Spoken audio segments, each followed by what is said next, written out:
বিরুদ্ধ মত দমনে শেখ হাসিনার নেতৃত্বাধীন আওয়ামী লীগ সরকার বেছে নিয়েছিল গুমের মতো এক ঘৃণ্য পন্থা।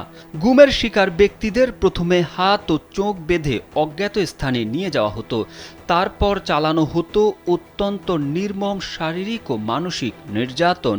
যেই ঘর থেকে বন্দীদের মুক্তির একমাত্র পথ ছিল মৃত্যু, সেই ঘরের নাম দেওয়া হয়েছিল আয়নাঘর।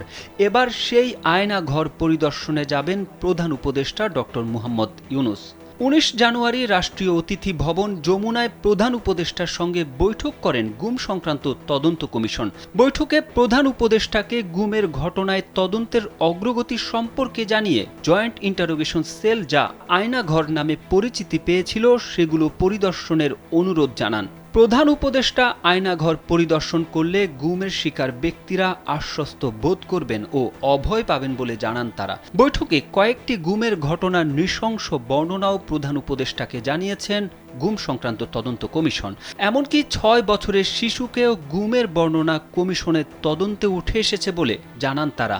প্রধান উপদেষ্টা কমিশনের আহ্বানে সাড়া দিয়ে বলেন, আপনাদের তদন্তে যে ঘটনাগুলো উঠে এসেছে তা গা শিউরে ওঠার মতো। আমি শিগগিরই আয়নাঘর পরিদর্শনে যাব।